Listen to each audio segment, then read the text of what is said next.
আল্লাহ রাব্বুল আলামিন পবিত্র কোরআনে কারীমের মধ্যে কসমোলজির কথা বলেছেন, অ্যাস্ট্রোলজির কথা বলেছেন, জিওলজির কথা বলেছেন, ফিজিক্সের কথা বলেছেন। কসমোলজি মানে কি? সৃষ্টিতত্ত্ব। কি? সৃষ্টিতত্ত্ব। আল্লাহ রাব্বুল আলামিন বলেছেন, আওয়ালাম ইয়ারাল্লাযীনা কাফারু আন্নাস সামাওয়াতি ওয়াল আরদা কানাতা রাতকান ফাফাতাকনাহুমা।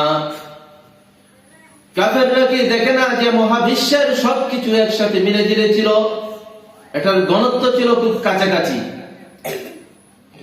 আকাশ, বাতাস, জমিন, চন্দ্র, সূর্য, নক্ষত্র, নেহারিকা, পুঞ্জ, গ্যালাক্সি, ব্ল্যাক হোল সবকিছু একসাথে মিলে জিলে ছিল।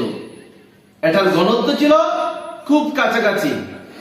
বিজ্ঞানীরা এটাকে নাম দিয়েছে দ্য সিঙ্গুলারিটি, মহা একত্ব। এরপরে প্রচন্ড এক বিস্ফোরণের মধ্য দিয়ে মহাবিশ্ব সৃষ্টি করেছেন। স্টিফেন হকিং সবচেয়ে বড় পদার্থ বিজ্ঞানী ছিল। সে একটা বই লিখেছে, a brief history of time from big bang to black hole. সে তার বইয়ে কোরআনের এই আয়াত দ্বারা প্রমাণ করেছে, কানাতা রাতকান ফাফাতাকনাহুমা। মহাবিশ্বের সবকিছু কি ছিল? একটু বিন্দু ছিল, একটি বিন্দু ছিল। এটাকে বিস্ফোরণ করিয়েছেন আল্লাহ রাব্বুল আলামিন একটা আওয়াজ দিয়ে। এই চাঁদ হয়েছে, সূর্য হয়েছে, গ্রহ, নক্ষত্র সবকিছু আল্লাহ রাব্বুল আলামিনের বিস্ফোরণের মধ্য দিয়ে সৃষ্টি করেন। চিল্লায়া বলেন আল্লাহু আকবার।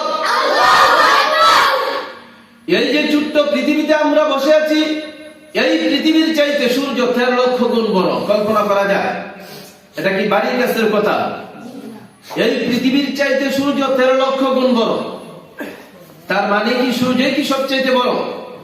না, সূর্যের চাইতে আরো বড় বড় তারা আছে। মহাকাশে বেটেল জেউস নামে একটি তারা আছে।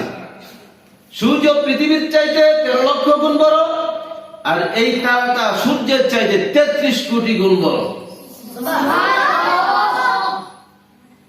আল্লাহ রাব্বুল আলামিন ওই তারাকে উল্লেখ করে পবিত্র কোরআনের কারীমের মধ্যে সূরা ওয়াকিয়ার মধ্যে ঘোষণা করেন, ফালা উকসিমু বিমাওয়াকিন নুজুম। ওই তারকা নিঃশেষ হওয়ার যেই জায়গাটা, ওই জায়গার কসম আমি কোরআনের মধ্যে খেলাম। এই সমস্ত বিশাল বিশাল তারকাগুলি যখন ব্ল্যাক হোলের রেঞ্জের ভিতরে প্রবেশ করে, ছোট্ট বাচ্চার মুখে চকলেট দিলে বাচ্চা যেমন চকলেট চুষে খেয়ে ফেলে, ওই ব্ল্যাক হোলের রেঞ্জের ভিতরে প্রবেশ করলে আমার আল্লাহ মুহূর্তের মধ্যে নিঃশেষ বানিয়ে দেয়। চিল্লায়া পড়েন আল্লাহু আকবার। এজন্য চিন্তা করে দেখুন, আমার আল্লাহ রাব্বুল আলামিন এই পৃথিবী থেকে সূর্যটাকে 13 লক্ষ গুণ বড় বানিয়ে দিয়েছেন। আর এই সূর্যের চাইতে বিশাল বিশাল তারকাগুলিকে আল্লাহ রাব্বুল আলামিন ওনার কুদরতের দ্বারা আল্লাহ রাব্বুল আলামিন সাজিয়ে রেখেছেন। এই সমস্ত তারকাগুলি যখন ব্ল্যাক হোলের রেঞ্জের ভিতরে প্রবেশ করে, মুহূর্তের মধ্যে আমার আল্লাহ নিঃশেষ বানিয়ে দেয়। এরকম হাজারো কোটি তারা মিলে আমাদের গ্যালাক্সি, হাজারো কোটি তারা মিলে আমাদের গ্যালাক্সি। আমাদের গ্যালাক্সির নাম হচ্ছে মিল্কি